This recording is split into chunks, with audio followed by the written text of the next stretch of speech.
Bonjour Sam. Aujourd'hui, on explore ensemble des questions assez profondes, tirées de lectures récentes. Comment on peut partager sa foi avec authenticité, sans avoir l'air de vouloir absolument convaincre. Et puis, comment on navigue les doutes, ces moments où on n'est plus si sûr. Les textes qu'on a sont très personnels, centrés sur le vécu. Oui, bonjour. Et c'est ça qui est intéressant, je trouve. On est vraiment dans l'expérience intime. L'objectif, c'est de comprendre comment ce partage peut être plus une sorte de rayonnement naturel et comment le doute, loin d'être un problème, pourrait faire partie du chemin. Alors, voyons ce que ces textes nous disent. Tout à fait. Et d'emblée, ce qui ressort, c'est l'importance capitale de l'authenticité. C'est pas juste un concept, c'est vraiment présenté comme essentiel. Il ne s'agit pas de jouer un rôle. C'est exactement ça.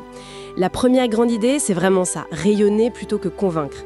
Les sources mentionnent bien les freins habituels, la peur de ne pas savoir quoi dire, le regard des autres. Puis, cette fameuse peur du jugement.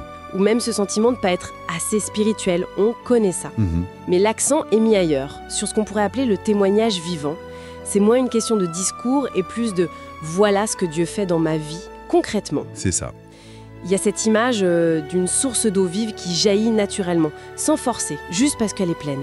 L'idée, c'est pas de devenir des super-héros de la foi. Non, pas du tout. Mais juste des voix sincères. Et le point clé, c'est pourquoi cette authenticité est si parlante. D'après ces textes, c'est parce qu'il s'agit de vivre ses convictions.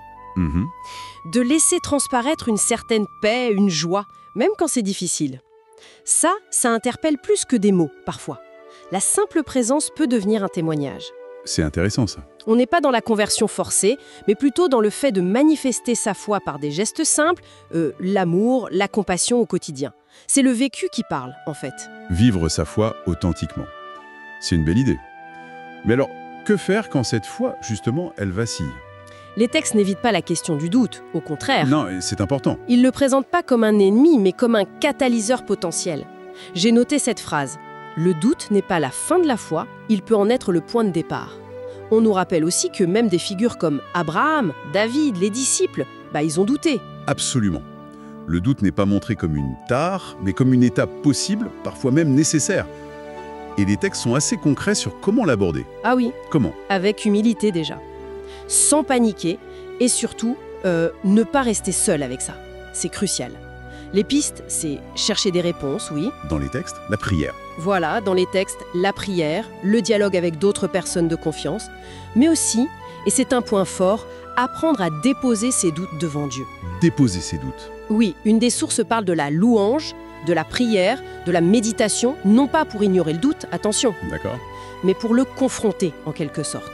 Le regarder en face, mais en présence de Dieu. Et puis, il y a aussi cette idée très pratique de se souvenir. Se souvenir.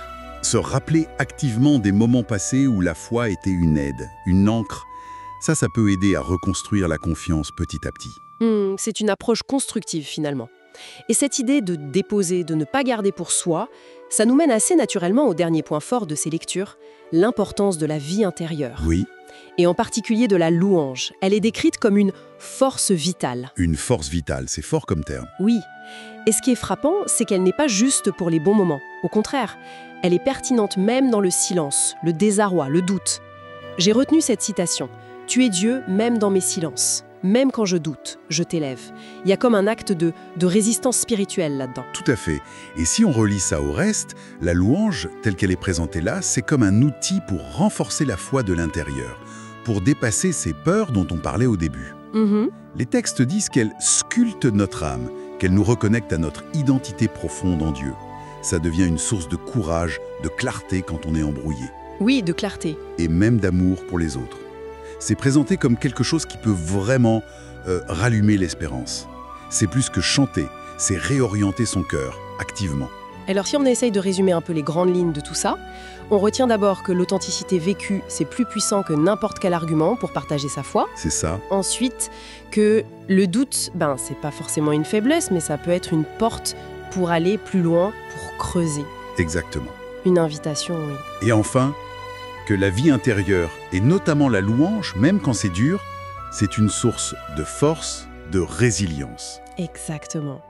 Et peut-être, pour laisser une dernière pensée en suspens, une réflexion tirée de ces lectures, et si au fond, notre plus grande peur, c'était pas tant le jugement des autres, mais notre propre exigence d'une foi parfaite sans aucune faille. Peut-être que la clé pour rayonner authentiquement, comme le suggèrent ces textes, c'est justement d'accepter nos propres fragilités, nos questions. Et de les partager honnêtement. Voilà. C'est peut-être là que la vraie connexion se fait.